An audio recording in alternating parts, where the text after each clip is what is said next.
Erev Tov à tout le monde. D'abord, on aimerait dédier ce cours Bet Hashem pour la Neshama de Zahara Bat Yamna, la grand-maman de Yaakov Hazan, que ce soir c'est sa Nachala. On aimerait aussi dédier ce shiur à un ami très aimé de toute la Keïla, que Behemet il a fait beaucoup, Yosef Ben Simcha, où il allait à Kadosh Baruch Hu lui donner un haine, un grâce dans ses yeux, dans son visage, qui était aimé par tout le monde. Le cher mari de Madame Yael Lalouz, qu'Akadosh Baruch Hu il fasse que ces deux personnes, elles prient pour nous et qu'elles nous amènent enfin ma chère Tzidkenu Bimera Biamenu avec la Refoua Shelema. On va commencer le cours avant de passer au Zerachim Shon. On va prendre juste quelques minutes pour pouvoir parler du jeûne de Asara Betevet. Pour la simple et unique raison qu'il y a beaucoup de personnes qui appellent et qui ont beaucoup de questions sur ce jeûne de Asara Betevet qui tombe Shabbat. C'est pas assez souvent. La dernière fois que le jeûne de 10 Tevet, il est tombé vendredi, c'était il y a 10 ans. Donc on attend d'oublier, c'est déjà la Gemara a dit en 12 mois, on oublie. À plus forte raison, en 10 ans, il y a beaucoup de choses qui ont été oubliées. D'abord, 3 halachot. Le Shulchan Aruch, il ramène et il dit qu'il est de coutume de jeûner le 8, le 9 et le 10 de Tevet. C'est vrai qu'aujourd'hui, les gens, ils font pas ça. Minhadin, d'après la halacha, on jeûne seulement le 10 Tevet. Mais le Shulchan Aruch, il ramène, c'est la Gemara qui ramène Behemet, qu'on avait l'habitude de jeûner le 8 Tevet, le 9 Tevet et le 10 de Tevet. Quelle est la raison pourquoi on jeûnait le 10, 8, 9 et le 10 de Tevet? Alors, Chachamim nous disent que le 8 de Tevet, Talmai HaMelech, Ptolémée, le roi grec, il avait demandé de traduire la Torah en grec. Et ce jour-là qu'on a traduit la Torah en grec, la Gemara a dit que l'Empire Rome a été créé à cause que malheureusement on a dû commencer à changer la Torah. Pour plusieurs raisons. Une des raisons qu'on a traduit la Torah, par exemple, Bereshit bara Elokim, on traduit littéralement, au commencement créa Dieu. Alors, si on traduit littéralement, au commencement créa Dieu, alors on pourra penser, Hasve Shalom, que le commencement il a créé Dieu. Quand véritablement, Akadosh Baruch Hu, il a créé. Pourquoi Akadosh Baruch Hu, il n'a pas écrit Bara, Elokim, Bereshit, Bara? Regardez Rashi. Rashi dit là-bas que Akadosh Baruch Hu, il a donné une place aux personnes qui veulent se tromper. Donc c'est pour ça qu'on a écrit Bereshit, Bara, Elokim. Mais pour le roi Ptolémée, Chachamim, ils ont dû changer. Entre autres, le roi Ptolémée, il avait une femme qui s'appelait Arnevet. Alors ils ont changé la mot de la Torah. Arnevet veut dire un lapin, un lièvre. Et pour ne pas faire Chazve Shalom, que la femme du roi, elle apparaisse dans la Torah et que ça crée des problèmes, on a changé. Donc ce jour-là, on a fixé de jeûne, le 8 de Tevet. Le 9 de Tevet, comme ce soir, c'est marqué dans la Gemara qu'on ne sait pas pourquoi on jeûne. Tosfot y ramène et il dit, pourquoi on jeûne le 10 de Tevet? La réponse, dit Tosfot, c'est simple. Qu'est-ce qui s'est passé comme aujourd'hui, ce soir à minuit, le 24 de décembre, il est né, Yimar Shemo, Jude Chaussette. Tout le monde connaît Yeshu. Yeshu, ce sont les initiales de Yimar Shemo Vezichro. Il est né exactement comme le 9 de Tevet. Et Tosfot, il dit, du fait qu'il est né le 9 de Tevet, et qu'à cause de lui, il va créer cette religion, que dans cette religion, il va y avoir des centaines de millions de juifs qui vont être tués, morts, décapités, crucifiés. Alors on jeûne le 9 de Tevet. Eux, ils font la joie, le 9 de Tevet des Goïm, mais nous, on pleure, parce que ça a apporté du mal au peuple juif. Le 10 de Tevet, qu'est-ce qui s'est passé? Le 10 de Tevet, il s'est passé que Nebuchadnezzar, c'était qui Nebuchadnezzar? Pas beaucoup de monde le sache, mais Rashi, dans Melachim, chapitre 10, verset 13. Là-bas, Rashi dit, qui était Nebuchadnezzar. Il dit, Rashi, écoutez bien, qu'il y avait un roi que tout le monde connaît, qui s'appelait Shlomo HaMelech. Shlomo HaMelech, il avait une femme qui s'appelait Malkat Sheva, la reine de Saba, que Shlomo HaMelech, il a beaucoup aimé. Shlomo HaMelech a donné à la Malkat Sheva tout ce qu'elle voulait. Et entre autres, le verset, il dit, Kol Chefza, toute sa volonté. Que veut dire Kol Chefza? Nous dit le Rashi, Kol Chefza veut dire qu'il lui a donné un enfant. Qui était l'enfant que Shlomo HaMelech il a eu avec Malkat Sheva? Nebuchadnezzar, Nabucodonosor. C'était l'enfant de Shlomo HaMelech. L'enfant de Shlomo HaMelech lui-même, c'était Nebuchadnezzar. Et ce Nebuchadnezzar, dans le premier temple, 1 an et demi avant la destruction du premier temple, il va entourer la ville de Yerushalayim. Et comme il va entourer la ville de Jérusalem, Nebuchadnezzar, alors on va instaurer un ta'anit. Ce ta'anit, il a une importance cruciale, parce que vous savez que généralement, le Shiva Asar B'Tammuz et le Tisha B'Av que nous fêtons, ils sont par rapport au deuxième temple. Tandis que Asar B'Tevet, c'est un jeûne qui a à voir avec le premier temple. Chachamim nous disent que c'est le début de la punition dans le peuple juif. Et puisque c'est le début de la punition dans l'Am Israël, c'est pour ça que nous allons jeûner avec le jeûne de Asar B'Tevet, même quand le jeûne de Asar B'Tevet, il va tomber un vendredi. Et d'après la halakha, si le jeûne de Asar B'Tevet, il serait tombé un Shabbat, on aurait jeûné aussi Asar B'Tevet Shabbat. Vendredi, si par exemple dans le calendrier Shiva Asar B'Tammuz ou bien Tisha B'Av même, on serait tombé vendredi, on n'aurait pas obligatoirement jeûné. Mais Asar B'Tevet, oui. Vous savez que Asar B'Tevet, il est aussi appelé par nos Chachamim un jour important qui s'appelle Kaddish Haklali. Qu'est-ce que ça veut dire Kaddish Haklali? Le jour du Kaddish général. Vous savez qu'il y a énormément de personnes, qui ont perdu un parent à Auschwitz, ou bien des gens, les soldats en Israël par exemple, leur mari, leur conjoint, il est mort, on ne sait pas quand il est mort. Quand est-ce que Kaddish? On l'a trouvé mort un mois après, on ne sait pas quand. Alors toutes les personnes qu'on ne sait pas quand faire Kaddish, on fait Kaddish à Asar B'Tevet. Asar B'Tevet, c'est le jour des jeûnes, des Kaddish, pour toutes les personnes qui ne savent pas quand faire Kaddish. De plus que ça, ce jeûne, il est intéressant. Il y a une grande machloket dans la Torah, dans la halakha, à savoir, est-ce qu'on a le droit de jeûner un vendredi? Et quand on a le droit de jeûner un vendredi, quand est-ce que le ta'anit doit finir? À cause que il y a eu une personne, 2 personnes, 3 personnes, l'une après l'autre, ce soir qui m'ont appelé, qui ont entendu des emails qui ont circulé. Alors laissez-moi juste prendre 2 minutes pour parler de ça et après on fera le chant, on continuera avec Eshet Raïl. Le ta'anit, il commence comme tous les ta'aniot, à part Tisha B'Av et Yom Kippour, le matin. Le matin, au lever du jour, 72 minutes avant le lever du soleil. Ça c'est le jour de Asar B'Tevet, que le ta'anit, il va commencer. Si quelqu'un, il veut manger avant le lever du jour, ok? Si quelqu'un, il veut manger, par exemple, le lever du soleil, le lever du jour, il est à 6h21. Donc, si quelqu'un, il veut se lever le matin à 6h15, 6h10, boire un café, avant de dormir, il faut faire une condition. Il faut dire, voilà, je veux m'endormir, mais je veux pas m'être interdit à boire un café avant le lever du jour. Comme ça, vous pouvez boire un café, manger pour ceux qui ont des médicaments à prendre, et vous avez le droit de manger et de boire le café. Quand est-ce que Ta'anit va s'arrêter? Ta'anit va s'arrêter après Kiddush, pas avant.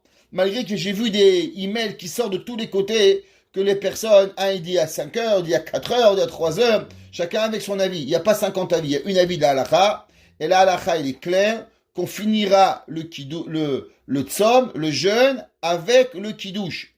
Vu qu'on sera un peu fatigué, il est de coutume si on peut, on n'arrive pas, on chante ni Shalom Aleichem, ni Bar Yochai, ni Eshet Raïl. On rentre à la maison tout de suite, on fait Kiddush. On fait Kiddush et on fait Motzi. Après qu'on a fait Kiddush et Motzi, et qu'on a donné à manger à madame, aux enfants, on a mangé un petit peu, on se sent mieux, alors on peut chanter Shetraïl et Shalom Aleichem. Si vous avez des invités, je sais que maintenant c'est un peu difficile avec le Covid, dans le cas où vous avez des invités, il est interdit de chanter Shalom Aleichem. Pourquoi? Le Mishnah Bura, il dit que même en Shabbat normal, quand un homme il a des invités, et s'il ne connaît pas, peut-être que l'invité il a pas mangé correctement. Par expérience, je peux vous dire, j'étais un jour en voyage et j'étais invité chez quelqu'un. Donc jeudi soir, j'ai voyagé toute la nuit. Vendredi, couru toute la nuit de vendredi. Vendredi soir, je suis arrivé chez un bar là-bas, il à manger. Il faisait des kavanot, shalom aleichem pendant 40 minutes. Bar yocha, yeshet raïl, atkena seudata. J'allais m'évanouir. Je pouvais plus. Encore une seconde, je pensais que j'allais m'évanouir. Nous de faim et de fatigue et d'épuisement. Mishnah Bura, il dit que même en Shabbat normal, si on a des gens qu'on sait qui sont fatigués, on fait pas le Shalom Aleichem et le Shetraï tout de suite. On les fera après le repas. À plus forte raison, quand il y a un ta'anit, alors on s'assure d'abord de donner à manger aux enfants, donner à manger à madame qui a travaillé toute la journée, qui a cuisiné dans le jeûne, qui est fatiguée, et après, on peut attendre. Le Mishnah Bura, il dit, les anges peuvent attendre, mais les humains ne peuvent pas attendre. Il dit, Mishnah Bura, c'est un issour de faire attendre quelqu'un qui a faim. Donc c'est pour ça qu'on fera excessivement attention. On fera attention de faire le kiddush. Donc on fera kiddush et motzi, et après si vous pourrez chanter toutes les chansons que vous voulez. Par rapport à Mincha, à savoir est-ce que dans le Mincha, nous allons sortir le Sefer Torah. Il est préférable de faire Mincha plus tôt, de faire Mincha, ce qu'on appelle Mincha Gedola, et comme ça on fera le Sefer Torah, Vayachel Moshe. Dans le cas où on n'aura pas pu faire Mincha plus tôt, on va travailler déjà, vendredi c'est une journée courte, on fera Mincha plus tard et on fera quand même Vayachel Moshe, pas comme certains qui ont dit que le minhag il est de pas faire. Il a ramené une seule DA dans 50 déotes. Et même cette DA-là, elle a été repoussée dans la lacha. Maran Abed Yosef, il a rejeté le kolbo, l'opinion du kolbo, et il dit que Béhémet, on fait la Vayachel Moshe, même quand c'est proche à Shabbat, on le fait. Il y a qui ramènent qu'au Maroc, ils avaient une coutume différente, mais aujourd'hui, même les rabbinim du Maroc, en Israël, dans les Sfarim, Nahagouaram, et ainsi de suite, ils ont dit que tout le monde est d'accord qu'aujourd'hui, vu qu'on cuisine à l'avance, on a des fours, on est plus pressé comme avant, on fera quand même Vayachel Moshe, on fera les 3 montées au Sefer Torah, et on fera tout de suite après Arvit. Donc on fera Mincha un peu plus tôt, vers 3h30, Arvit, on demandera au Chazan de pas s'éterniser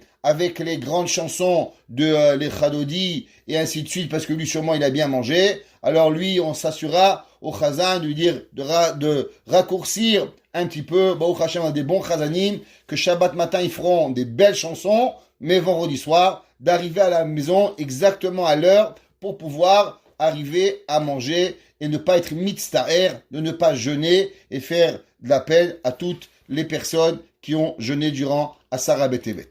On reprend notre shiur qui a à voir avec Eshet Chaim. La semaine dernière, on avait donné 2 explications à propos de ce que nous avions commencé. C'est marqué dans le Eshet Chaim, on avait commencé à expliquer, on avait donné 2 explications sur le verset Haïta ki aniot socher mi mechak tavilachma, qu'elle est comme un marchand et que des lointains, elle va apporter son pain. On avait demandé, mais comment on peut apporter le pain de loin? Le pain de loin, il peut pas s'apporter, c'est un miracle. Et on avait dit 2 explications. La première explication, que la femme, que elle est certaine, à cause qu'elle est chez Traïl, alors automatiquement, elle a le droit d'amener de loin, et de plus, elle apporté de Olam Haba. La femme est chez Traïl, elle a cette bracha particulière, que elle va pas chercher à manger. Son pain, il n'est pas un vrai pain. Son pain, il est véritablement un pain de Nes, comme Issachar et Zevouloun, ou avec quoi on avait fini qu'elle avait, elle avait rapporté que Zevouloun, malgré qu'il travaillait sur les mers, et que Zevouloun, normalement, le travail en bateau est dangereux, Mismach Zevouloun Betzetecha, Zevouloun avait la certitude de réussir, vu qu'il était baqué, il supportait la Torah. Pareil, la Eshet Chayil, elle avait la même force. Dans la suite, le Zera Shimshon, il demande une question. C'est marqué que Aïta Kaniot Socher, elle a été comme un marchand, ok? Mimechak, des lointains, Tavi Lachma. Que veut dire le mot Lachma? Vous le voyez ici. Ici, Lachma. Lachma veut dire son pain. Normalement, pour qui elle travaille, cette femme? Elle n'est pas une femme égoïste. C'est pas qu'elle la mange pour elle-même. On aurait dû dire que Mimechak, Tavi Lechem, des lointains, elle va apporter du pain pour elle, pour son mari, pour ses enfants. Pourquoi Shlomo HaMelech, il a dit Mimechak, Tavi Lachma, qu'elle va apporter son pain. Il dit le Zera Shimshon, Kede Tzorka Bilvad. Parce que, comme cette femme Eshet Chayil, cette femme vertueuse, elle a un mérite extraordinaire. C'est quoi son mérite? Que son pain qui lui vient, il est un pain qui lui vient pratiquement miraculeux. Il est un pain qui lui arrive à travers, comme on avait rapporté, Hadudaim Nat Nureach, qui viennent du Gan Eden. Et puisque ce pain, il est miraculeux, alors est-ce qu'avec le pain, qu'est-ce qu'elle va faire? On avait appris, si vous vous rappelez, de l'histoire avec Yehuda Ishbartout. C'était quoi l'histoire de Yehuda Ishbartout?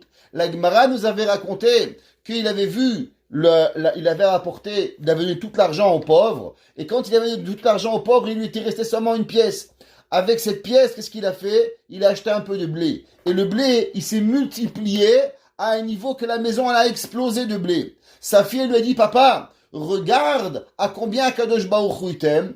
Et il lui a dit, ma fille, tu ne prendras seulement ce que tu as besoin. Ça veut dire que même la bracha, on n'utilise pas la bracha comme ça et on jette. La bracha, on l'utilise avec garde, avec restriction. La bracha, c'est pas quelque chose. De plus, on fera une différence avec les deux histoires de la Gemara. La Gemara a rapporté deux histoires qui nous interdisent d'utiliser quelque chose de miracle. La première histoire, on avait vu qu'il y avait eu la famine, et on avait vu les anges qui transformaient le sable en farine, et que la Gemara elle avait dit qu'on n'avait pas le droit de les utiliser. Pourquoi? Parce que ça provient du miracle. La deuxième, on voit que Yehuda Ishbartout, qu'est-ce que lui il avait fait? Il avait permis d'utiliser un petit peu. Quelle est la différence entre les deux miracles? La différence dans les deux miracles, elle est comme ça. Il y a une histoire dans la Torah, dans les Nevi'im, avec Isha Achat mi Bene HaNevi'im. C'est marqué, il y avait une femme, des femmes des prophètes. Elle est venue pleurer à Elisha. Alors, qui était cette femme de prophète? Et qu'est-ce qui s'est passé avec le roi Elisha? Le Navi Elisha. Il y avait, à l'époque du peuple juif, on parle dans le premier temple, il y a eu une session dans la royaume de Am Israël. Il y avait un roi qui s'appelait Rehavam. Qui était Rehavam? Rehavam était le fils de Shlomo. Donc on a David, Shlomo, Rehavam, petit-fils.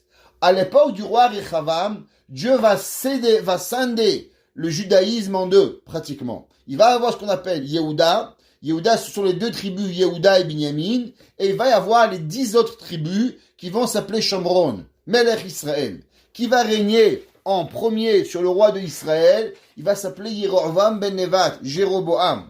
Par la suite, les rois d'Israël vont malheureusement pas tous être des bons rois. Et ils vont être des rois où malheureusement ils vont faire Avodah Zara. Entre autres, un des rois qui va s'appeler Achav. Achav va être marié avec une femme qui s'appelle Isabelle. Isabelle, ouais, pas Isabelle la catholique, mais Isabelle, comme une autre femme. Et cette femme-là, elle haïssait la Torah. Et elle va tuer tous les rabbins. Wanted, rabbin, couper la tête. Il y avait un homme, un grand prophète, qui va s'appeler Obadiah. Tout le monde connaît le prophète Obadiah. Ouais, dans la Torah, il y a un chapitre. L'histoire de Obadiah, c'est un chapitre. C'est dans Tréhassar. Obadiah, il va emprunter de l'argent et il va cacher 100 rabbins. 50 dans une grotte et 50 dans une autre. Et il va s'endetter à mourir, le prophète Obadiah, pour pouvoir payer ses rabbins. Par la suite, Isabelle va mourir. Eliyahu Navi va rendre le compte à Achav. Achav va pardonner à Eliyahu Navi. Et cette femme-là, la femme de Obadiah, elle va se retrouver avec des dettes. Quand elle va se retrouver avec des dettes, elle ne savait plus quoi faire. La banque est venue chez elle et lui a demandé, Madame, paye les dettes. Elle dit, mais j'ai pas d'argent, je fais faillite. Il n'y a pas de problème. Si tu n'as pas d'argent, alors je vais prendre tes enfants en esclavage. Elle avait perdu sa table, elle a perdu ses chaises, elle a perdu ses lits, elle avait tout perdu. Elle n'avait plus rien à la maison. Elle est partie voir le Navi Elisha. En allant voir le Navi Elisha, Elisha lui a demandé, qu'est-ce que tu as dans la maison, madame? Qu'est-ce qui te reste? Elle dit, j'ai plus rien. Il dit, dis-moi, qu'est-ce que tu as? Elle dit, j'ai trouvé à la maison, j'ai une petite fiole d'huile. Chachamim nous disent, quelle était cette fiole d'huile? Alors vous devez savoir que dans la Torah, il y a une histoire très particulière. Yaakov Avinu, il a été parti de chez son père, et il allait pour se marier avec Rachel et Léa, en allant chez Lavan. En route, il a rencontré un homme qui s'appelait Eliphaz, qui était Eliphaz, petit-fils de Esav. Eliphaz, c'était le fils de Esav, petit-fils de Yitzhak Avinu. Alors, il était un peu Tamid Chacham, et on lui avait appris les lois de Kibud Avaim. Mais il était aussi un homme qui aimait la Torah. Il avait un peu de connaissance en Torah. Son père lui a dit à Eliphaz, Esav a dit à son fils Eliphaz, va et va tuer mon frère Yaakov. Il s'est retrouvé devant Yaakov Avinu. Il dit, Yaakov, j'ai un dilemme. D'un côté, je dois te tuer. De l'autre côté, c'est interdit de tuer. Le tirtzach, quoi faire? Mais de l'autre côté, j'ai Kibud Avaim. Yaakov Avinu va lui dire, prends tout mon argent, prends tout ce que j'ai, et on sait qu'un pauvre, il est considéré comme mort. Comme ça, tu as accompli la mitzvah de Kibud Avaim, et aussi tu m'as laissé en vie. Il va laisser Yaakov Avinu nu. Quand je dis nu, je reprends bien le mot nu. Rien. Même pas une chemise à mettre. Zéro. Nieto. Sans rien avoir. Yaakov Avinu, le lendemain du rêve, qu'est-ce qu'il va dire? Il va dire, Beged lechem lechol, ve beged ilbosh. Je demande à Dieu deux choses. Avoir un habit de quoi m'habiller et du pain de quoi manger. Yaakov n'avait plus rien. Yaakov Avinu n'avait rien. N'avait plus rien de quoi manger à cause qu'il était en total, il était totalement il lui avait rien. Pourtant, Yaakov Avinu, malgré qu'il avait plus rien à manger, Yaakov Avinu a amené un korban et il a apporté de l'huile. Chachamim nous disent, mais d'où il a eu l'huile, Yaakov Avinu, pour pouvoir apporter ce korban? Il a au moins la pierre, Vaikach et Even, Vaisei, Shemen el Rocha.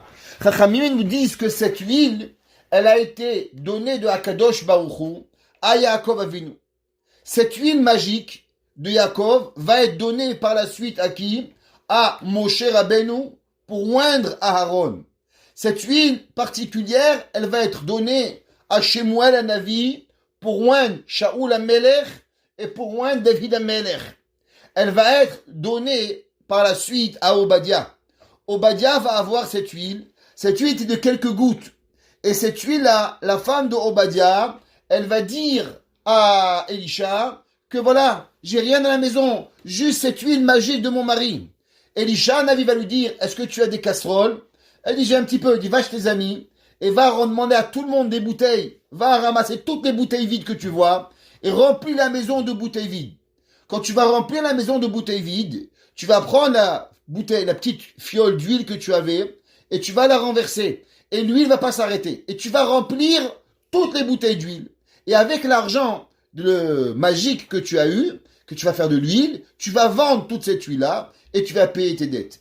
Et la femme de Obadiah va faire ça et elle va remplir toutes les bouteilles et elle va gagner de l'argent de quoi rembourser les dettes qu'elle avait. Et avec les dettes qu'elle avait, ses enfants vont pas aller à l'esclavage, ils vont pas être vendus. Cette huile-là va être gardée et c'est cette huile qui va faire le miracle de Hanouka.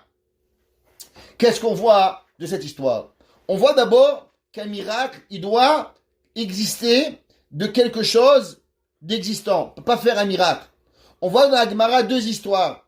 La première histoire, que quand on a un miracle du sable qui devient la terre, on n'a rien le droit de prendre. Pourquoi? À cause que c'est trop magique. La magie, on ne peut pas avancer. L'autre côté, avec la deuxième histoire, on a vu qu'il avait un peu de blé, que le peu de blé, il a explosé, il est devenu des milliers de kilos de blé. Dans ce cas-là, on a le droit d'utiliser. Mais combien on a le droit d'utiliser? On a le droit d'utiliser seulement pour ce qu'on avait besoin. C'est pour ça qu'il lui a dit, Yehuda Ishbartout, attention, tu sais combien tu peux utiliser? Seulement ce que tu as besoin. Cette femme est chez Traïl. C'est quoi elle est chez Traïl? Depuis le début de quoi on parle? C'est quoi la femme vertueuse? C'est la femme qui fait les choses avec Mida. Vous savez, on a déjà rapporté souvent, ce qui ont appris avec nous dans le Messilat Yesharim. Le Messilat Yesharim nous dit, quelle est la chose la plus difficile à contrôler? La chose la plus difficile à contrôler, ce sont les émotions. Les émotions, généralement, quand un homme il est émotionnel, il fait beaucoup de choses, mais il réfléchit pas. Yaakov Avinu, il avait un fils, Réhouven. Qu'est-ce qu'il lui a dit? Il lui a dit, toi, Réhouven, tu as agi sous émotion. Tu as vu ta mère, tu as mélangé des lits, tu as fait beaucoup de choses. Et quand on fait des choses sous émotion, alors on perd le contrôle. Une femme posée, un homme posé, il réfléchit toujours quoi faire. Et la façon de réagir, la meilleure, et la façon par excellence, c'est de ne jamais perdre le contrôle. Et chez Traïl, comme on a vu, Dar Shatzem Erufishtim, elle va faire le lin et la laine, même si elle n'est pas obligée, par rapport à son mari, par rapport à ses enfants. Akadosh Baruch Hu, il donne une bracha. Est-ce qu'avec la bracha, on se permet de s'éclater, ou on garde le contrôle? Il dit Shlomo HaMelech, qu'est-ce qu'elle va faire, cette femme-là? Que malgré que Akadosh Baruch Hu, il donne une bracha, Haïta ki aniot socher, mimerchak, même qu'elle va avoir une bracha, qu'elle peut aller chercher des lointains de Gan Eden, Tavi Lachma, elle va comprendre que la bracha, on gaspille pas la bracha. Upshita, shemutere l'enom imenu, comme on a vu, qu'on a le droit de manger un petit peu. Ve'en lach ba'en ela kechad mian Yisrael. Deshmamina, dekedet sorka mutar le'anot. C'est pour ça que, parce que c'est pas parce qu'elle a reçu une bracha, que maintenant, elle va gaspiller la bracha. C'est pour ça que Shlomo HaMelech, il a pas dit Tavi lechem, parce que c'est vrai qu'elle a du pain, et elle peut avec cette bracha inonder le monde. Mais est-ce qu'il est permis d'utiliser un cadeau de Akadosh Baruch Hu et de le gaspiller? Non, il est interdit. Tavi lachma, c'est seulement pour elle et ses besoins qu'elle a besoin.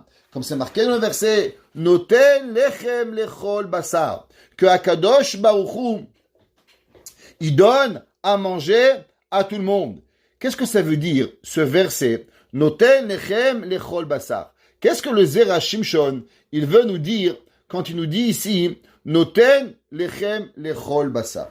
Alors, si vous voulez bien, on va lire ici un commentaire pour comprendre qu'est-ce que ça veut dire. Pourquoi il finit avec ce verset, Noten lechem lechol basar. Il y a une question qui rapporte dans le Rabbeinu Bechaye. Qui est Rabbeinu Bechaye? Rabbeinu Bechaye s'appelait Rabbeinu Bechaye ben Asher. Il est un des Rishonim qui a vécu au XIVe siècle. Rabbeinu Bechaye, il ramène un verset et il dit, c'est marqué dans la Torah, Ki lo al halechem levado yichye ha'adam, ki al kol motzapi Hashem. L'homme, il ne vit pas seulement sur le pain qu'il va manger, Ki lo al halechem levado yichye ha'adam, c'est pas le pain qui nourrit, ki al kol motzapi Hashem. C'est ce qui va sortir de la bouche d'Akadosh Baruch. Qu'est-ce que ça veut dire? Traduction littérale d'abord, c'est que le pain, c'est ça qui nourrit l'homme. Aussi, que pourquoi le pain, il nourrit plus qu'une banane? Pourquoi le pain, il a une fonction nourrissante plus qu'une banane, ou une pomme, ou une cerise, je sais pas moi. Qu'est-ce qu'il y a? Dit le Harizal, parce que la Torah, Akadosh Baruch Hu, a décidé que le pain, il va nourrir. Ça veut dire que si on analyserait l'ADN du pain, c'est pas sûr qu'on trouverait un composante particulière dans le pain qui fait que le pain il est plus nourrissant que la banane. Peut-être que la banane, elle est plus nourrissante dans l'ADN ou je sais pas moi que le blé. Mais quelle est la raison pourquoi quand tu manges du pain, tu es rassasié et quand tu manges une banane, ça te calme 2 minutes, après t'as encore faim. Dit le Harizal, Alkol Motsapi Hashem. C'est Hakadosh Baruch Hu qui a décidé. Par exemple, pareil, la Gemara a dit que Rabbi Chaina ben Dossam, Un jour, Erev Shabbat, il n'avait pas de quoi allumer les bougies de Shabbat. Qu'est-ce qu'il lui a dit, sa fille? Il a dit à sa fille, c'est pas grave, allume avec du vinaigre. Pourquoi? Parce que de la même façon, celui qui a dit à l'huile de brûler, alors il va dire au vinaigre de brûler. Pourquoi? Parce que qu'est-ce qu'il y a de particulier dans l'huile? Que l'huile, elle est un combustible plus que le vinaigre. Il a dit, Rabbi Chaim ben de ça, je sais pas. La seule chose qu'il y a, c'est la volonté de Akadosh Baruch Hu qui a dit à l'huile de brûler. Donc, vu qu'il a dit à l'huile de brûler, alors maintenant, Akadosh Baruch Hu, il va dire au vinaigre de brûler. Parce que dans le combustible, il n'y a rien de différent entre le vinaigre ou entre l'huile. Mais il y a encore une autre explication de ce qui veut dire que Kilo ala lechem levado yichya adam. Rabbeinu Bechaye, il dit qu'il faut savoir qu'en vérité, le minimum et le strict minimum d'une personne de quoi vivre, Akadosh Baruch Hu, il a donné à tous les humains. Pourquoi? À cause que dans la terre, on pourrait un peu demander à dire à Dieu, regarde Dieu, de la même façon qu'un homme qui a un enfant, c'est sa responsabilité de nourrir. Toi, tu fais descendre des humains sur terre. Il y avait 1 milliard, 2 milliards, 3 milliards. Qui c'est qui contrôle les naissances dans le monde? Boré Olam. Akadosh Baruch Hu, il contrôle. Puisque Akadosh Baruch Hu, il contrôle les naissances, donc ça veut dire que chaque personne qui vient sur terre, il vient avec sa bracha. Exemple, qui c'est qui se rappelle pas? On avait un enfant, on n'avait pas d'enfant. Moi, j'avais pas d'enfant. Je vivais dans une tombe, dans un basement. Même pas, c'était une maison. Ça s'appelle même pas une maison, ça s'appelait une tombe. Après, on a eu un enfant. On a eu une plus grande maison. Après, on a eu un deuxième enfant. Après, on a eu un troisième enfant. On a eu une voiture. Et doucement, doucement, Akadosh Baruch Hu, il nous a donné à chaque enfant un cadeau qui arrive. Une parnassa plus grande, de l'argent qui venait pour pouvoir manger. Mais quand on avait un enfant, on n'a rien pensé, on ne pouvait pas penser à réfléchir. Chaque enfant qui vient, Akadosh Baruch Hu, il donne. Il dit Rabbeinu Bechaye, Akadosh Baruch Hu, chaque homme qui vient sur terre, il lui donne sa bracha avec lui. Et il dit, c'est pour ça qu'il aura la lechem levado yichya adam. Si tu as peur de quoi manger, t'inquiète pas. Du pain, il y aura assez de pain sur terre pour tous les humains. Il faut savoir qu'en vérité, s'il y a de la famine en Afrique, c'est pas parce qu'il y a de la famine dans le monde. C'est parce que le monde a décidé de créer de la famine pour contrôler les gens. Mais il y a assez de quoi manger dans l'univers pour nourrir la planète et tout ce qu'il y a besoin. Et il dit, le Zera Shimshon, Lechaora kavanato, sheyot natan lechem lechol basar, en alze kitrug lekol echad, magia lechol, velachen mutar lenot velechol lechem, av maasenisim, ou l'ashlamat anin navi kama mekoro b'divri Rabbeinu. On voit que plusieurs exemples qui vont nous être donnés, que Akadosh Baruch Hu be'emet, c'est lui qui doit nourrir à tout le monde. Dans la paracha de Lech Lecha, c'est marqué Baruch Avraham le'el Elyon. Et là-bas, c'est marqué chez les Kule Alma O'il ve'Adam Chai al Kocho. Puisque l'homme, en vérité, qui a dit que l'homme il veut vivre? On ne lui a pas demandé son avis. On n'a pas envoyé un email à la Neshama. Allô Neshama, on a une petite question pour toi. Est-ce que tu as envie de descendre sur terre? Je vous garantis, si on demanderait à la Neshama avant de venir sur terre, est-ce que tu veux venir ici sur terre? La Neshama ne va jamais accepter. Donc la Neshama, elle est venue sur cette terre contre son gré. Si la Neshama, elle est venue contre son gré, il dit le Zera Shimshon, vu que la Neshama, elle est venue contre ton gré, Akadosh Baruch Hu, il est obligé de la nourrir. Sheyelo Amazon Amuchach Lichiot, Abeli Shum Zechut. En vérité, le manger minimal pour vivre, il est obligatoire d'être venu avec nous. Pourquoi? Parce que on n'a pas demandé de vivre. Pareil, dans la paracha de Re'eh, dans le Sefer Devarim, c'est marqué Ish ke matenat yado, chaque homme par rapport à ce qu'il va donner. Amar Rabbeinu, il a expliqué là-bas le Zera Shimshon. Share hadraba kvanit chayev amakom liten de michiato. C'est marqué que Akadosh Baruch Hu, il a donné dans le monde à chaque humain de quoi vivre. Comme c'est marqué, Noten lechem lechol basar. Le Zera Shimshon, il dit qu'en vérité, l'homme, il n'a pas besoin d'un miracle pour vivre, pour manger. Le manger, minimal, il est à 100% vient avec la personne. Comme c'est marqué dans le pasuk, Umazbi'a lechol chayratzon, Kamour poteach et yadecha, on le dit, on ouvre les mains, Umazbi'a lechol chayratzon, Akadosh Baruch Hu, il nourrit les fourmis, les cafards, les girafes, les éléphants, les rhinocéros, et même vous, il vous nourrit. C'est moins difficile de vous nourrir à vous que de nourrir un éléphant en Afrique ou un hippopotame en Afrique. Et pourtant, Akadosh Baruch Hu, il va le faire. Le Zera Shimshon, dans le, comment on appelle ça, son commentaire dans le commentaire sur, comment on appelle ça, sur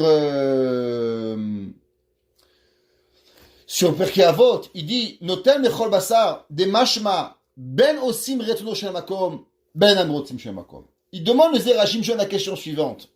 Est-ce que être nourri par Dieu, on parle du minimum, on parle pas de manger du camembert et du vin et des whisky à $1000, on parle de manger, d'être nourri. Est-ce que ça dépend de notre façon de vivre avec Kadosh Baruch Hu, si on est des bonnes personnes, si on est tzaddik ou on n'est pas tzaddik, ou bien, indépendamment de notre conduite envers Dieu, Akadosh Baruch Hu, il va nous nourrir. Le Zera Shimshon dit, pourquoi c'est marqué Noten lechem lechol basar? Je vous pose une question. Quand vous voyez votre voisin, vous vous dites, oh, elle est belle cette viande? Ou bien vous demandez qu'il est beau mon ami? Un homme, c'est pas un bout de viande. Un homme, c'est un être humain. On aurait dû dire Noten lechem lechol ish, à chaque homme, ou lechol adam. Que veut dire lechol basar? Pourquoi Kadosh Baruch Hu, pourquoi Shlomo HaMelech, il nous a appelé la chair? Vous n'êtes pas un steak, non? Quand je vous vois, je dis pas, oh, combien de steaks je peux manger? Je suis pas un cannibale. Alors pourquoi David HaMelech, il a écrit Noten lechem lechol basar? Le Zera Shimshon, il dit, la raison à cela, elle est simple. Parce que Akadosh Baruch Hu, il nous a dit que même si un homme, il n'est qu'un steak, ça veut dire qu'il est rien. Il est vide de mitzvot. Quand même Akadosh Baruch Hu, il s'est engagé à nourrir tous les humains de la terre. Noten lechem. Akadosh Baruch Hu, il donne du pain, lechol basar. Même à une personne qu'en vérité sa valeur, elle est nulle et non avenue, elle mérite le titre de steak, mais il n'est même pas un humain. Quand même Akadosh Baruch Hu, il s'est garanti de pouvoir et de devoir le nourrir. Dans la parashat Vayigash, cette semaine, c'est marqué que Yaakov Avinu, on allait lui dire que son fils, Yosef Hatzadik, il était vivant. Au moment où on est venu dire à Yosef Hatzadik que son fils elle devait être vivant, alors c'est marqué que c'était un peu compliqué de lui dire. Pourquoi c'était compliqué? Parce que Yaakov Avinu, on ne pouvait pas dire comme ça, il est vivant. Ils ont eu peur qu'il va mourir. Ils ont eu peur qu'il va mourir, Yaakov Avinu. Alors, ils lui ont chanté. C'est marqué que Serer Batacher, elle a pris un violon, ouais, d'après un kino, et elle a chanté. Yosef, il est là, Yosef Hatzadik, il est vivant. Et là, Yaakov Avinu, il a écouté. Il dit, qu'est-ce que tu as dit? Il est vivant. Moi, ils l'ont dit. Seulement après, Yaakov voulait pas croire. Pourquoi il voulait pas croire? Parce qu'il s'est dit que avoir un enfant égyptien, ça m'intéresse pas. Avoir un goy chez moi, c'est rien. Yaakov Avinu, il avait vu ce que ça voulait dire des Rechaïm. Il avait grandi avec Lavan et avec Esav. Il a dit un enfant qui finit en Mitzrayim, c'est déjà un homme et un Yetzerara, à côté d'Yitzhak Avinu, il sort Esav. Qu'est-ce qui va arriver avec un enfant qui grandit dans les maisons des plus grandes prostitutions du monde? Mitzrayim, c'était un peuple, Shtoufezima, un peuple qui était rempli, qui était addicté à la pornographie, addicté à la prostitution, addicté à tous les tsaravot qui pouvaient exister, qu'on pouvait exister dans le monde. Ça, c'était l'Égypte. C'est marqué que Yaakov Avinu, il a vu un cadeau que Yosef lui a donné. Quel cadeau il lui a donné? C'est marqué Vayar et Ha'agalot.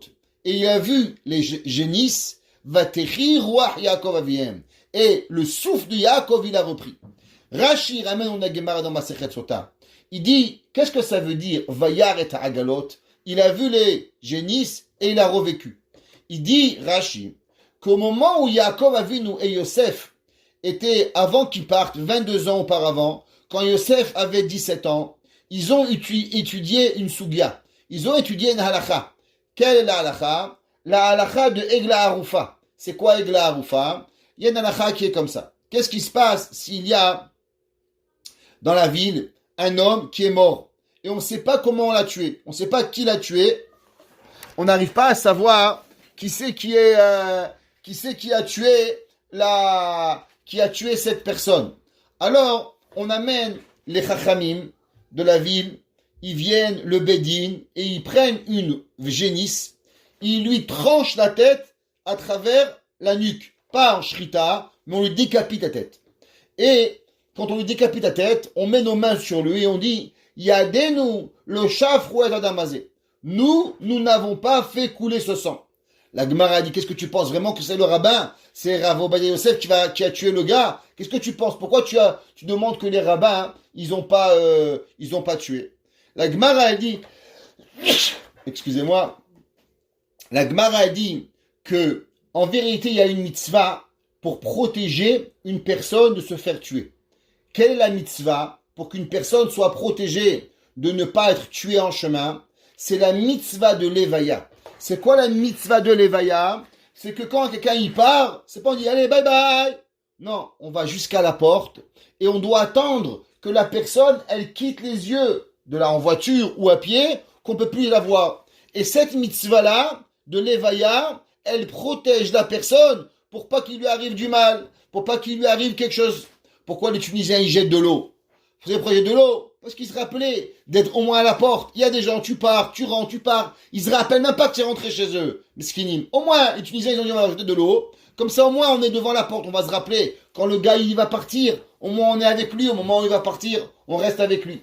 Alors Yaakov et Yosef apprenaient cette mitzvah de Egla Harufa. Qu'est-ce qui arrive? Yaakov a vu nous. Il n'arrivait pas à croire son fils, il va devenir un voyou. Qu'est-ce qu'il va devenir? Yosef Hatzadik lui a envoyé des génisses. Pourquoi? Pour lui rappeler la halakha qu'il apprenait avec son père. Dit Rashi, au moment où Yaakov Avinu, il va voir les génisses, va yaret hagalot, va tichiroach, il dit waouh, mon fils, il s'est rappelé qu'on apprenait cette halakha, alors automatiquement mon fils est tzaddik. Qu'est-ce que Yosef il voulait avec ça? Deux choses. D'abord, c'est que Yosef il avait dit à son père que du fait que Yaakov Avinu, il avait accompagné Yosef à Tzadik, donc du fait qu'il avait accompagné Yosef, il n'aurait pas pu mourir. Quand les enfants ils lui ont dit qu'un animal sauvage il a mangé, il n'aurait jamais dû écouter. Pourquoi? Du fait qu'il avait accompagné Yaakov à Yosef, c'était certain que Yosef à Tzadik, il aurait dû être protégé. Donc tu n'aurais jamais dû croire personne que j'étais mort. Et de plus, lui expliquer qu'il était encore Talmid Chacham. Le Gaon de Vilna, il dit, mais écoutez-moi, imaginez-vous, il y a quelqu'un que vous aimez, et c'est la dernière chose qu'il va vous dire avant de mourir, avant de disparaître, de ne pas vous en rappeler. Alors, comment ça se fait que Yaakov, il a pensé qu'il était encore tzaddik? Peut-être que Yosef, il s'est rappelé juste du fait que c'est la dernière conversion qu'on a eue ensemble. Le Gaon de Vilna, il raconte une histoire. Il y avait un jour un homme, il habitait dans la ville de Vilna, et juste après son mariage, il a été pris à l'armée pour 15 ans. À l'époque en Russie, c'est pas comme un an, 2 ans, c'était 15 ans de service militaire. Mais il partait 15 ans, mais après, il fallait qu'il revienne à la maison. Des fois, on les envoyait à des milliers de kilomètres, il n'y avait pas d'avion. Le temps qu'ils reviennent, ça prenait 2-3 ans. Ce monsieur-là, il a été envoyé à la guerre, et quand il est revenu, ça faisait 20 ans qu'il avait quitté la maison. En arrivant à la maison, il toque à la maison, il dit bonjour chérie. Imaginez-vous, un homme, il est parti, il avait 22 ans. Il revient à la maison, il a 42 ans, 20 ans plus tard. La femme, elle dit, c'est pas mon mari. Dis quoi, je suis ton mari, je suis David, ton mari, tu te rappelles pas, on s'est marié à Orahaim, et tu te rappelles pas, on avait ami madame Entel et monsieur Entel et patati et patata. Rien. C'est pas son mari. Elle dit, tu rentres pas chez moi, tu es pas mon mari. C'est pas mon mari. Ils sont partis voir le Gaon. Le Gaon, il a dit, amenez-le au Bedin. Ils lui ont demandé des questions. Toutes les questions, il savait. Tout, il a tout répondu. La femme, elle a dit, c'est pas mon mari. Le Gaon, il lui a dit, amenez-le Shabbat à la synagogue et regardez s'il sait où s'asseoir, où était sa place à la synagogue. Il est arrivé, il savait pas. Et il a avoué qu'en vérité, il n'était pas son mari. Il était le meilleur copain de son mari à la guerre. Et que son mari, son ami, il a disparu. Il attendait chaque chance de lui piquer sa femme. Alors, il demandait au Gaon, comment tu savais que à la synagogue, il allait se planter. Il s'est rappelé les amis, il s'est rappelé tout. Mais comment tu savais qu'à la bête à Knesset, il allait se tromper? Il a dit le gras, à cause qu'un homme, il peut tout penser. Seulement, quand il veut être tordu, il pense pas à la Torah. Du fait que Yosef, il s'est rappelé. Au moment où Yaakov Avinu, il est parti, l'on allait chercher son père, de lui envoyer des génisses pour lui rappeler la Torah. C'est vrai que si on te demande, c'est quoi la dernière conversation, tu vas te rappeler. Mais que de toi-même, tu te rappelles à m'envoyer un Dvar Torah. C'est seulement si tu es dans la Torah que tu te rappelles. Mais quand la tête, elle n'est pas dans la Torah, tu vas pas te rappeler que la Torah, elle est là, et tu vas pas y arriver. Rashi, il dit, pourquoi Yaakov Avinu, il a envoyé Yosef Hatzadik des génisses avec du manger. Qu'est-ce qu'il a envoyé? Il dit Rashi, ou basé, il dit Yishmeru Atzmam Israël, Shelo le'enot milechem ha-mitzrayim, shi'u ra'ayin. Rashi dit, qu'est-ce qu'il y avait sur ces génisses? Il y avait des charrettes. Dans ces charrettes, qu'est-ce qu'il y avait? Il y avait du manger. Et il dit Rashi, pourquoi Yaakov Avinu, pourquoi Yosef Hatzadik, il a envoyé, il a donné à manger? Il dit, pour la simple et unique raison, que Yosef Hatzadik, il savait que Yaakov, il n'allait pas vouloir manger du pain de l'Égypte. Pourquoi? Parce que les Égyptiens, généralement, les goïms, ils sont ra'aïn, ils n'ont pas un bon œil. Ils ne sont pas des personnes qui ont comment on appelle ça? Qui ont un œil généreux. Et du fait qu'ils n'ont pas un œil généreux, alors Yaakov, il se serait abstenu de manger. C'est pour ça que Yosef Hatzadik, il lui a donné à manger. Il lui a donné du pain de façon pour pouvoir lui garantir de garantir qu'il va pas manger et avoir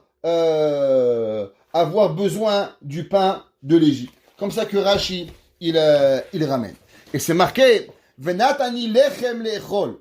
Que quoi? On voit que Yaakov Avinu, il avait demandé une bracha particulière à Kadosh Baruch Hu. Quelle bracha au moment où il s'est sauvé de Esav? De me donner à manger. Shamevakesh lechem karune Esav. Qu'est-ce que ça veut dire? Yaakov Avinu, il a dit, je veux pas être un homme abandonné. Comment on est un homme abandonné? Quand une personne, elle a pas de quoi manger. Une personne qui a rien, qui demande du pain, lo aleinu. Ve'ata mushekush mevakesh lechem, mesir bitrono min hakadosh baruch hu.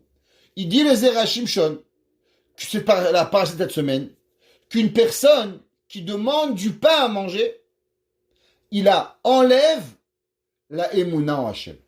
Tu peux demander une Mercedes, tu peux demander Coca-Cola, tu peux demander du whisky, tu peux demander du caviar si tu veux, si c'est cachère. Mais du pain, on ne demande pas à Dieu. Pourquoi on ne demande pas du pain à Dieu? Il dit le Zera Shimshon, le pain fait partie intégrale de la bitachon d'Hachem. Quand on vient sur terre, nous sommes certains que Akadosh Baruch Hu, il nourrit tout le monde. Pour commencer à marquer, Noten lechem lechol basar. Garantie. Ou mishuma chikaru ne'ezav. Davka shene'ezav min Akadosh Baruch Hu. O il shelo batarbo keraouy. Qu'une personne qui a pas cru en Dieu, c'est la personne qui demande du pain. Ou me'ata Israël de Mitzraïm. Imayu betuchim ba'Akadosh Baruch Hu. Écoutez bien ça, il dit Zera Shimshon. Si le peuple juif en Égypte, ils étaient certains, Shiten lahem alechem lefit sorka, bischar havtachazu, nami ayu negalim techef umyad, keshem shelebasof nigalu bischut ha'amna, afapi shadai lo nishlam haketz. Il dit le Zera Shimshon, Yosef Hatzadik, il a envoyé un message à son père. Et ce message était en vérité aussi à ses frères. Quel était le message? Ne vous inquiétez pas du pain. Le pain, il vient pas de Mitzrayim. De qui vient le pain? Le pain, il vient de Yosef. C'est qui Yosef? Yosef, c'est la Shrina. Il leur a envoyé, vous allez en Égypte. Mais il y a une seule chose que vous devez jamais manquer d'Emouna. C'est quoi? Que le pain, la nourriture, elle vient de HaKadosh Baruch Hu. Il dit le Zera Shimshon, écoutez bien. Quelle a été véritablement la raison et avec quoi on est arrivé à sortir le Ham Israël d'Égypte? Avec une seule chose. avec la Emouna. Hachem, il leur a dit, croyez en moi, ils sont partis. Malgré qu'on n'avait pas fini l'Égypte, on avait encore 190 ans à finir, on n'avait fait que 210 ans. Il dit le Zera Shimshon, écoutez bien, Yosef Hatzadik avait donné à ses frères un secret. C'est quoi le secret? Que si vous avez la Emouna, que le pain, il vient de Akadosh Baruch Hu, et que ne demandez jamais du pain à aucun Mitzri, de la même façon que moi j'ai envoyé du pain à Yaakov, eh ben sachez qu'en vérité le pain, il va jamais arriver à Akadosh Baruch Hu, il va donner le pain toujours sur cette Emouna minimale. On est capable de sortir de la galoute. Il dit le Zera Shimshon, l'homme, il est en galoute, en exil, quand il croit qu'il faut même demander du pain. והיינו שלא היה ישראל לאכול מלחם של המצרים, שהם צר עין, אלא לסמוך על הנס שהקדוש ברוך הוא יביא להם, כפי שכתוב נותן לכם לאכול בשר. Il dit le Zera Shimshon que les béné Israël, ils ont fait quelque part une certaine erreur, que l'erreur elle était qu'ils auraient jamais dû demander et dépendre de Mitzrayim sur le pain. Et quand l'homme, il arrive à ce degré de Emouna, à ce degré de pouvoir véritablement être avec Akadosh Baruch Hu, que le pain, il est en au-dessus de tout, on a cette Emouna de Akadosh Baruch Hu, alors automatiquement, on serait sorti de Mitzrayim. Et le Zera Shimshon, il continue et il dit que d'ici on apprend que prendre du miracle, vivre avec le miracle, dans le minimum que nous avons besoin, cela on apprend qu'on a le droit. Vatakom be'od laila. Le verset il continue et il dit, une des traits de caractère de Madame Sarah Imenu, qui représente la femme par initiale, la femme vertueuse, Vatakom be'od laila. Elle s'est levée au milieu de la nuit. Et Vatiten teref le beta, elle en a mangé à sa maison, vechok le naarotea. Et on va traduire ce verset. D'abord, quand est-ce que Sarah Imenu, elle s'est réveillée la nuit?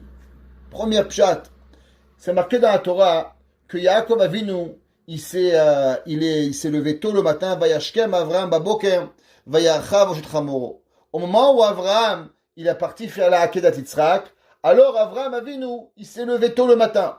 Si Avraham se lève tôt le matin, dit le Midrash Tanchuma, c'est vadaï et c'est certain que Sarah Imenu s'est levée avec lui. Un bon couple, ils sont mariés. Le mari se lève, il prend la voiture pour aller à New York. La femme, elle se réveille. La femme, elle va travailler à Ottawa, je sais pas moi. Le mari se réveille avec sa femme, il dit pas bye bye. On l'accompagne, on prépare le café. Pareil, Sarah, dit le Midrash, si Avraham s'est levé tôt, c'est sûr que Avraham aussi s'est levé tôt. Avraham, il s'est levé au milieu de la nuit, il a préparé ses affaires, et dès que le matin il s'est levé, alors ils sont partis avec Yitzhak faire la Akedah. Le Zera Shimshon, il nous donne ici une explication extraordinaire à propos de ce que s'appelle Vatakom Be'odai. Alors, n'oublions pas, vous savez que il y a des lois, comme on a toujours parlé, il faut tout structurer. La Torah, principalement, c'est une loi de structure. Au Shulchan Aruch, quand on est marié, qu'est-ce qu'on a des obligations? Quelles sont nos responsabilités à avoir? Le mari, la femme. La Torah, elle parle de tout. À savoir qui c'est qui va payer l'enterrement, qui va payer les médicaments, qui va payer chacun de nous. On a les obligations. Alors, il dit le Zera Shimshon. Pourquoi cette femme vertueuse, elle se lève la nuit? Zot haisha, kol kach chafetza b'melacha. On a dit, depuis le début du Zera Shimshon sur Eshet Chayil, il y a une seule chose qu'on a appris. Que cette femme vertueuse, elle ne fait pas le minimum. En un mot, qu'est-ce que ça veut dire d'être une bonne personne? Une bonne personne, c'est pas de se suffire de ce que je dois faire. Mais c'est aller plus loin, pas seulement ce que je dois, ce que je suis obligé, mais c'est quoi ma volonté, ma passion par rapport à ce que j'aime faire. Donc si j'aime ma famille, j'aime m'occuper de ma famille. J'ouvrirai une parenthèse et je vous dirai que énormément d'enfants et de parents n'ont pas de bonnes relations. Et malheureusement, on se demande souvent quand on arrive à leur parler, Qu'est-ce qui se passe? Pourquoi avec ta maman ça va mal? Pourquoi avec ton papa ça va mal? Et généralement, sans mettre d'accuser personne, écoutez bien ça, mesdames et messieurs, il y a un concept qui revient souvent. Et spécialement, je vais vous dire, dans notre génération, si on ne fait pas attention, on tombe. Il y a beaucoup de couples, hommes et femmes, ils ont une vie, hommes et femmes. Cette vie, elle est très grande et leurs enfants sont pas obligatoirement dans leur vie. Ça veut dire que les enfants, ils ont le sentiment d'être un petit peu en plus dans la famille. Il y a papa, il a son tennis. Il y a maman, elle a son spa. Papa et maman, ils ont leurs vacances ensemble. Et nous, on doit faufiler entre les besoins de nos parents. Mais on ne fait pas partie intégrale de la vie de mes parents. Ils ont toujours des enfants. Cher ami, on a perdu le son. Vous avez perdu le son? J'ai rien fait. Allô? Vous m'entendez? Oui, nous on vous entend. Ok. Alors, il y a beaucoup d'enfants ils ont l'impression d'être pas partie de la famille. Les enfants vont demander, qu'est-ce qui travaille ton père? Il y a des enfants qui demandent, qu'est-ce que ton père il travaille? Je sais pas. Qu'est-ce que ta mère elle travaille? Je sais pas. Où il est ton père? Je sais pas. Bon, les gens c'est des menteurs, ils disent pas. Mais oublions les menteurs. Les enfants font pas partie de la vie des parents. Pourquoi? Parce que les parents, ils ont comme cette idéologie de garder secret. Les enfants font pas partie de leur vie. Et généralement, ce sont les raisons qui créent des sentiments qu'on n'arrive pas à enlever chez les enfants. Comme quoi ils sont pas voulus, comme quoi ils sont pas aimés, que les parents ils ont des plaisirs ensemble et que les enfants ils sont rejetés. Ça, c'est catastrophique. D'abord, il a Eshet Chayil, principalement, nous dit les Zera Shimshon depuis le début, elle fait pas seulement ses obligations. Parce que si on fait des obligations, je dois nourrir mes enfants, un bout de pain et un verre d'eau. On fait pas ça. On donne beaucoup plus. Donc, Vatakom Be'od Laila. Cette femme vertueuse, qu'est-ce qu'elle a? Kol kach hafetza bimlacha. Elle a envie de son travail. C'est quoi son travail? D'aller travailler. C'est pas son travail. Son travail, on va voir, c'est de rendre sa famille heureuse. Il y a des gens qui doivent réfléchir comment rendre leur famille heureuse. Et il y a des gens que ça devient naturellement. Que leur volonté profonde, c'est de faire tout pour leur famille. C'est quoi la Eshet Chayil? Il dit le Zera Shimshon.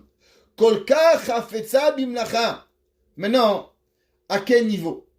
Il y a des gens, écoutez bien, qu'on dise oui, pas de problème, moi je suis disponible le matin de 9h du matin à 4h d'après-midi. Après ça, écoute-moi, j'ai mon vernis à ongles, j'ai mon manicure, j'ai mon pédicure, j'ai mon ami, j'ai ma copine, j'ai mon copain, j'ai mon père, j'ai leur vie. Est-ce qu'ils sont prêts à laisser pour leur famille des, comment dirais-je, des plaisirs personnels et diminuer dans leurs besoins pour leur famille? Malheureusement, et je vais vous dire, plus le monde il avance, plus le monde devient égoïste et on n'est même plus capable de donner le minimum à nos enfants. Pourquoi? Parce que nos besoins, ils ont trop grandi.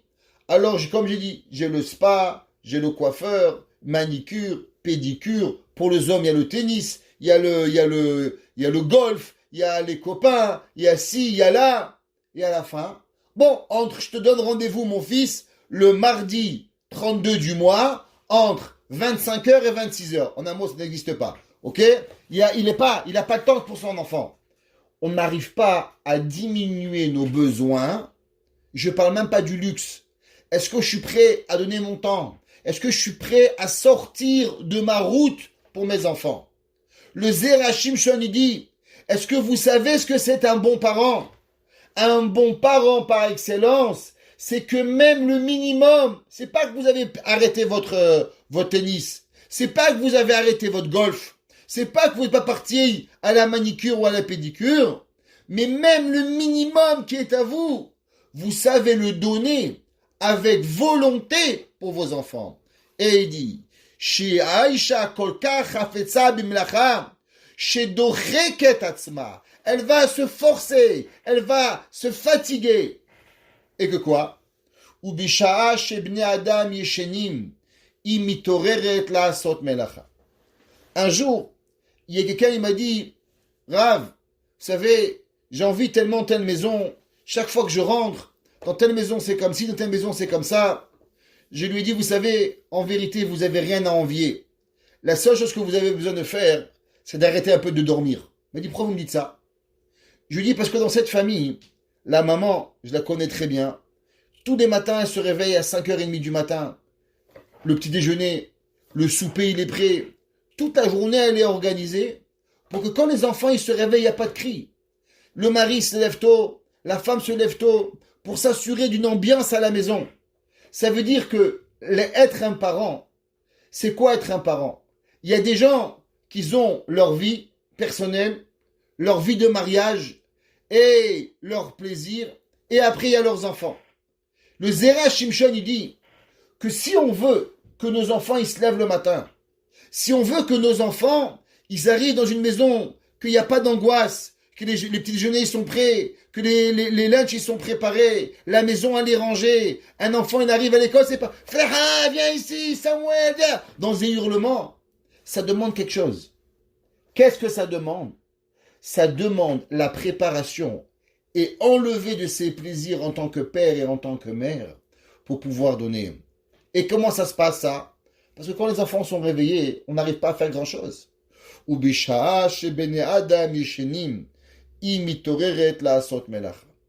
Et si vous regarderez dans le Ben Ishraï, dans le Sefer Chukei Anashim, il dit, là-bas, le Ben Ishraï, il a écrit un livre pour les femmes, à savoir comment éduquer les enfants.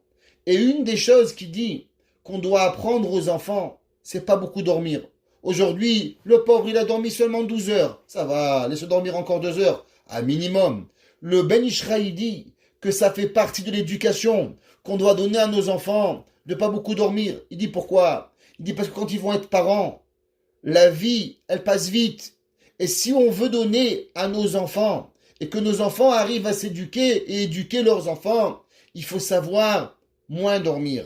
Quand on dort 12 heures par jour, alors on peut pas. Quand on fait la sieste Shabbat matin et qu'on envoie les enfants à la synagogue, moi j'arrive pas à comprendre. Excusez-moi, qu'il y a des enfants, des parents, ils arrivent avec des bébés Shabbat matin, mais Ribono Shel Olam. Qu'est-ce qui se passe? C'est un babysitter à la synagogue. La synagogue, c'est un endroit où on prie à Kadosh Baruch Hu. Oui, rabbin, ma femme, elle veut dormir. Qu'est-ce que tu arrives? Ou bien des fois, tu vois le père. Tu dis, où sont tes enfants? Pourquoi tu n'as pas d'enfants, toi? T'as un enfant de 14 ans. Où ils sont? Ah, mon fils, il dort. Quoi, il dort, ton fils? Prends-le, va, embrasse-le, réveille-le, donne-le. Il y en a d'autres qui les amènent à 2 ans, et d'autres qui à 14 ans, ils les amènent pas. Pourquoi? Parce que la synagogue est devenue un babysitter, ou malheureusement, là-bas, la synagogue, elle peut devenir un club de café, où les maris ne sont pas intéressés à leurs enfants. Parce qu'on ne veut pas perdre nos plaisirs. Il dit le Zera Shimshon, ça demande 2 choses. D'abord, d'apprendre à se priver. Doreket atzma. Il faut savoir se priver. Et comment on sait si une personne, elle est capable de se priver pour autrui? Eh ben, c'est Kambata Kambeod Laila. Quand une personne, elle est capable de couper sur sa vitalité. Le sommeil, c'est la vie d'une personne. Mais une personne, elle ne peut pas mettre au boulot dodo. On ne peut pas vivre et on ne peut pas aider des personnes. Leur mari prend le bébé, occupe-toi, je suis trop fatigué. Il y a des hommes, ils n'arrivent pas à se lever parce que, soi-disant, il va se lever. Je ne comprends pas. La vie, elle n'est pas faite de dormir. On doit savoir diminuer notre sommeil pour notre famille. Et on doit savoir se lever tôt pour être prêt pour donner à nos enfants en journée. Et ça, c'est ce qu'on appelle la Eshet Chaim.